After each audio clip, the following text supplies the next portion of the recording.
현재 국제 정세는 마치 격렬한 외교 무협지와 같다. 특히 미국 트럼프 대통령의 무리한 요구 앞에서 한국과 일본이 보여준 극명한 대비는 전 세계를 충격에 빠뜨렸다. 트럼프의 삥 뜯기는 안타깝게도 일본에겐 성공했지만 한국에겐 철저히 실패로 돌아갔다는 냉정한 평가가 지배적이다. AP 정상회의를 목전에 두고 트럼프의 가혹한 투자 압박에 일본은 참담하리만치 굴욕적인 상황을 감내해야 했으나 끈질기게 버텨낸 한국은 결국 승리를 쟁취했다는 환호성이 터져 나오고 있는 것이다. 미일 정상회담은 28일 도쿄에서 개최되었다. 트럼프 대통령은 미일 합의가 훌륭하고 공정하다며 새로운 합의에 서명할 것임을 공언했고 일본을 강력하고 위대한 동맹이라 극찬했다. 하지만 일본 내부에서는 트럼프가 또 얼마나 많은 것을 요구할지 노골적인 우려가 팽배했으며 그저 이틀이나 묵고 가니 무리한 요구는 하지 않을 것이라는 한가로운 위안만 오갔다. 그러나 일본이 결국 택한 길은 굴욕적인 전객 투자 협상이었다. 그들이 내놓은 5조 1,500억 한화 약 80조 원의 대미 투자 재원 조달 주체는 일본 정부이며 더 기가 막힌 것은 이 천문학적인 금액의 투자처를 미국 국가기관이 아닌 트럼프 대통령 개인이 결정하게 되어 있었다는 점이다. 월스트리트 저널 등 미국 언론들은 이를 트럼프 대통령의 사익 추구에 악용될 수 있는 위험한 선례라고 신랄하게 비판했다.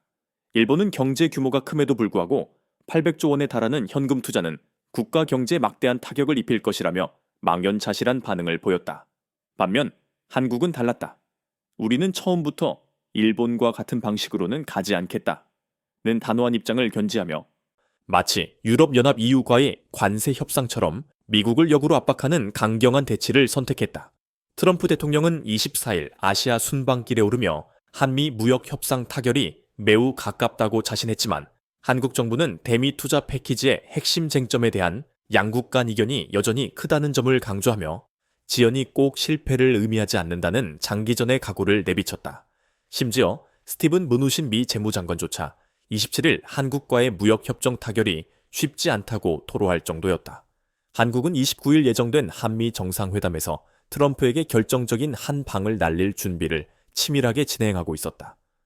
트럼프 행정부는 그동안 일본은 5조 1,500억 불을 투자했는데 왜 한국은 일본처럼 따르지 않느냐며 끈질기게 압박해왔다. 이에 한국 정부는 우리는 일본 방식이 아니라 유럽 방식처럼 하겠다고 맞섰다. 유럽연합은 미국산 에너지 구매와 더불어 EU 기업들이 2018년까지 미국 전략 분야에 6억 달러를 투자할 것으로 기대된다고 명시했으며 이는 기업이 자율적으로 투자하고 이익을 얻으면 수익을 취하는 구조였다. 한국 정부는 이 불공정한 일본식 방식의 타결을 결코 용납하지 않겠다고 선언했다. 협상의 성과는 극적이었다. 미국은 최초 요구했던 현금 투자 금액에서 물러났고 한국은 연간 150억에서 200억 달러를 10년 동안 투자하겠다는 절충간을 내세우며 팽팽한 줄다리기를 이어갔다. 결국 트럼프 대통령은 29일 이재명 대통령 주최로 열린 정상 특별 만찬에서 우리는 오늘 한국과 엄청난 회의를 가졌다며 무역협정이 거의 마무리되었다고 발표했다. 당초 팩트 타결은 불가능해 보였으나 극적인 타결이 이루어진 것이다. 김영범 정책실장은 대미 투자 3,500억 불 중 현금 투자 짓 1,000억 불, 연간 200억 불을 투자할 것이라고 밝혔는데 이는 우리 외환 시장에서 충분히 감내 가능한 범위였으며 한국의 끈질긴 협상력이 마침내 먹혀든 결과였다. 트럼프 대통령은 이재명 대통령에게 어려운 일이 있으면 아무 때나 연락하라며 한국의 끝까지 호의적인 태도를 보였다. 이재명 대통령은 이 정상회담에서 모두를 경악하게 한 예상치 못한 발언을 꺼냈다. 바로 핵 추진 잠수함의 허용이었다. 줄곧 3,500억 달러 현금 투자라는 미국의 압박에 수세에 몰렸던 한국이었지만 이 대통령은 당당하게 대한민국의 방위산업 지원 및 방위비 증액을 확실히 해나가겠다면서 핵 추진 잠수함 건조 허용을 요구했다. 중요한 것은 유성 국가안보보좌관이 트럼프 대통령이 한국 측의 핵 추진 잠수함 필요성에 공감했다고 전했다는 사실이다. 한국은 이재명 대통령이 트럼프에게 특별 제작한 신라 금관 모형과 한국 최고의 훈장인 무궁화 대훈장을 수여하는 환대 외교를 펼쳤고 트럼프는 너무 아름다운 선물이라며 감사를 표하며 한국과의 협력을 통해 침체된 미국 조선업을 되살릴 것이라 화답했다. 트럼프 대통령이 평소에 대립적인 자세를 버리고 화해적인 접근 방식을 보였으며 블룸버그 통신은 트럼프가 미국은 한국과 결혼했다. 는 표현까지 썼다고 보도했다. 이는 한국의 강경하고 일관된 국익 중심의 관세 협상 전략이 통했다는 명백한 증거였다. 한편 일본은 미국과의 협상에서 경제적으로 완전히 털렸다. 는 평가를 면치 못했다. 그들은 80조 원 규모의 투자를 약속했을 뿐 아니라 미국산 농작물 1조 2천억 원치 구매, 방위 장비 대량 구매, 심지어는 보잉 항공기 100대 구매, 알래스카산 LNG 수입 중단 등의 요구까지 들어주었다. 한 일본 네티즌은 이러한 굴종적인 행태를 두고 이 정부는 명백히 국가를 망신주고 미국의 심부름꾼 행태를 보인다. 일본 총리는 미국의 노예가 되어서는 안 된다며 맹렬히 비판했다. 일본 다카치 총리는 겉으로는 회담 분위기가 화기애애하고 활기찼다며 자찬했지만 그 이면은 한기만이 감도는 외교였다. 다카치 총리가 트럼프에게 황금 골프공과 아베 골프채를 선물하고 심지어 노벨상에 추천하겠다고까지 했던 아첨 외교 에이찬 와이저는 일각에서 맹렬한 비판을 받았으며 한 네티즌은 가자지구 학살과 우크라이나 혼란을 촉발한 트럼프를 추천하는 것은 일본이 학살을 묵인하는 것과 같다고 일갈했다. 더욱 뼈아픈 것은 트럼프의 상징적인 행동이었다. 트럼프는 일본 자위대가 아닌 요코스카 해군기지에 미국 핵추진 항공모함 조지 워싱턴함을 방문해 6천여 명의 미군 장병 앞에서 연설했다. 과거 아베 총리 시절 자위대 호위함 위에서 행사를 가졌던 것과 대비되며 이는 미국이 중국과 대만에 대해 더욱 적극적으로 개입하겠다는 메시지를 일본에게 아슬아슬하게 짊어지게 만든 것으로 해석되었다. 심지어 트럼프 대통령은 도쿄 영빈관에서 자위대 의장대의 사열을 받을 때 성조기에는 군인식으로 격려를 표했으나 일장기는 무심히 지나쳐버리는 장면이 포착되어 이는 과거 승전국 미국과 패전국 일본의 관계를 노골적으로 떠올리게 하는 아이러니한 순간으로 비화되었다. 경제 분야에서도 일본의 굴욕은 이어졌다. 미일 정상회담 후 가장 큰 화제는 토요타가 100억 달러 이상을 투자해 미국의 자동차 공장을 건설하겠다는 소식이었다.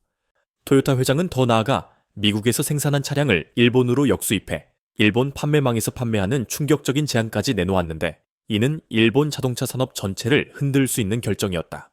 흥미롭게도 트럼프가 한미 정상회담에서 토요타의 100억 달러 투자 약속을 자랑했지만 29일 토요타가 실제로 약속한 적이 없다며 이를 부인하는 예상 밖의 상황이 발생하기도 했다. 한국은 미국의 관세 장벽이 높아지는 상황 속에서도 수출 다변화를 통해 저력을 과시했다. 특히 아세안의 핵심 교역국인 말레이시아와 27일 FTA를 최종 타결했다. 한국의 주력 수출품인 자동차와 철강에 대한 관세가 대폭 인하되거나 철폐되었는데 한국 전기차 관세는 30%에서 15%로 주요 철강 품목 9개의 관세는 아예 없어지기로 했다. 이로써 현재 일본차가 압도적 점유율을 가진 말레이시아 시장에서 한국 내연차는 최대 25% 가격 인하 효과를 볼 수 있게 되었다. 현대차는 이미 베트남에서 토요타를 넘어 1위를 차지하고 있으며 말레이시아 투자를 기반으로 동남아 자동차 시장에서 대역전극을 꿈꾸고 있다. 더욱이 말레이시아에서 한국이 FTA 체결로 좋은 이미지를 각인시킨 반면 일본의 다카츠 의원은 아세안 정상회의 기간 중 제2차 세계대전 당시 말레이시아를 괴롭힌 일본군 조상들을 기리는 묘지를 방문해 비판 여론을 폭발시켰다. 이는 한국과 일본의 외교적 이미지 격차를 더욱 벌리는 최악의 인상을 심어주었다. 한국은 또한 말레이시아와 방산협력 MOU를 체결하며 동남아시아 방산 시장까지 영역을 확장할 기반을 마련했다. 대미 협상에서의 승리와 더불어 한국 기업들의 저력 또한 빛났다.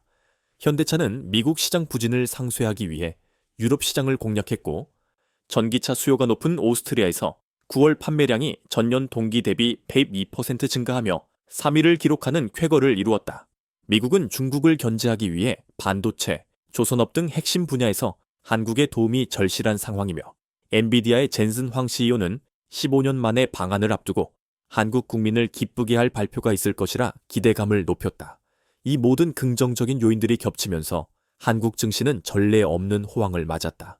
JP모건은 코스피 목표가를 5,000원으로 상향 조정했으며 상승 시나리오에 따라서는 6,000까지 오를 수 있다고 분석했다. 올해 코스피 지수는 70% 가까이 폭등하며 글로벌 국가 중 상승률 1위를 기록했다. 현대차 주가 역시 무역 합의 소식에 야간장에서 7.8%까지 급등했다. 일본이 막대한 현금 투자로 강타당했을 때 한국은 국익을 위한 합리적 협상 끝에 놀라운 결과를 얻어냈고 미국과 대등한 외교를 통해 실리를 꾀하고 있다는 사실이 분명하게 드러났다. 이 모든 상황을 관통하는 하나의 메시지가 있다. 바로 버티자. 급한 건 우리가 아니라 미국이다. 라는 한국 네티즌의 외침처럼 굴하지 않고 국익을 최우선으로 둔 끈질긴 협상이야말로 이 혼란스러운 국제 경제 무대에서 살아남는 유일한 생존 전략이라는 것이다. 여러분의 생각은 어떠신가요? 한국의 대미 협상 승리와 일본의 굴욕적인 합의를 보면서 앞으로 한일 양국의 경제 및 외교적 위상은 어떻게 변화할 것이라고 예상하시는지 댓글로 여러분의 날카로운 분석을 공유해 주십시오. 좋아요와 구독, 알림 설정은 다음 흥미진진한 이야기를 만드는 데 큰 힘이 됩니다.